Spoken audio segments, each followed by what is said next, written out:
A strange headline caught our attention recently. Bengaluru man has dog as big as lioness gets rupees 20 crore offer. No matter how adorable the dog, the 20 crore rupees is an insane amount to pay for it. And this insane love for dogs made us curious about the growing pet industry in India. Let's dig deeper. Welcome back to Revolution Read On, a daily podcast where we break down one story from the world of business and finance. 3 crore dogs have been adopted in India till date, up from 1.25 crores in 2014. 4,000 rupees per month is being spent by pet parents on their pets' food, grooming, accessories, etc. And the pet care market in India is worth 7,780 crore rupees. Of this, pet food has a 63% market share, and accessories, grooming, toys, and other services form the rest, 37%. But why is this market growing so fast? There are several reasons for this growing popularity of pets. Pandemic-induced loneliness, increase in nuclear families, 52% plus share of total households, and finally, increase in social media pet influencers and parents. Interestingly, dogs have the highest heart share amongst pet animals in India. And because of this high heart share, when we looked up for dog food brands on Amazon, we found 30,000 search results for dog foods. Huge number. Rice has 1/5, that's 6,000 results. Another interesting insight, Pedigree, which is owned by Mars, is spending crazy amounts on Amazon banner and CPC ads, giving it a very high visibility. Tough competition for other brands. And a third insight, Meetup and Drools are rising challengers to Pedigree. Interestingly, both have the same parent company, IB Group.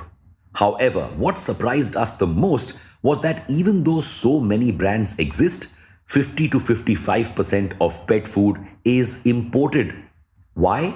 Because first, customers don't trust local brands, feel low quality ingredients are used, and second, entrepreneurs shy away as high competition with deep pocketed players, no pricing power, and low net margins.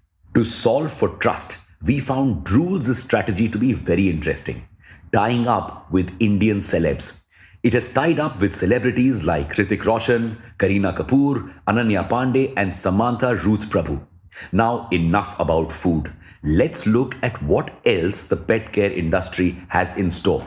Pet care now has everything ranging from bowls to stop your pets from eating too fast to DNA tests that can help detect diseases in their early stages. Here are a few startups and companies that we found interesting. Dedicated marketplace for pet supplies. Heads Up for Tails backed by Sequoia and Kalari. And Super Tails backed by Deepika Padukone. Pet insurance. Yes, due to the high costs of veterinary service, pet insurance is a growing industry. In fact, Future Generali sold over 25,000 pet insurance policies in 3 months last year. Here are some companies that provide pet insurance. Digit Insurance, Bajaj Allianz, Future Generali. Pet services, grooming, training, walking services. For furs and snouters, healthcare and wellness, urban animal and furball story. Hotels and stays, Critterati, a luxury resort for pets, Perfect, and Petcard. By now, you would mostly be convinced how crazy this space is becoming. With INR 20 crore dogs and luxury hotels for pets, India is becoming a hot market. And legacy brands don't want to miss out. The growth potential has convinced larger brands to seriously focus on this segment. Their growth strategy? First, acquire and invest in existing brands. Emami and Nestle are following this strategy. Emami acquired a 30% stake in Furball Story, whereas Nestle acquired Purina Pet Foods. Second, building in-house brands.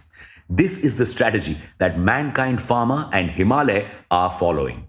They both have their own pet food brands.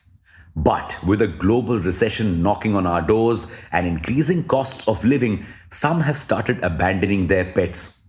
So how will this industry perform in the coming years? Additionally, we realize that in India, more than pets, it's common to own a cow or goat.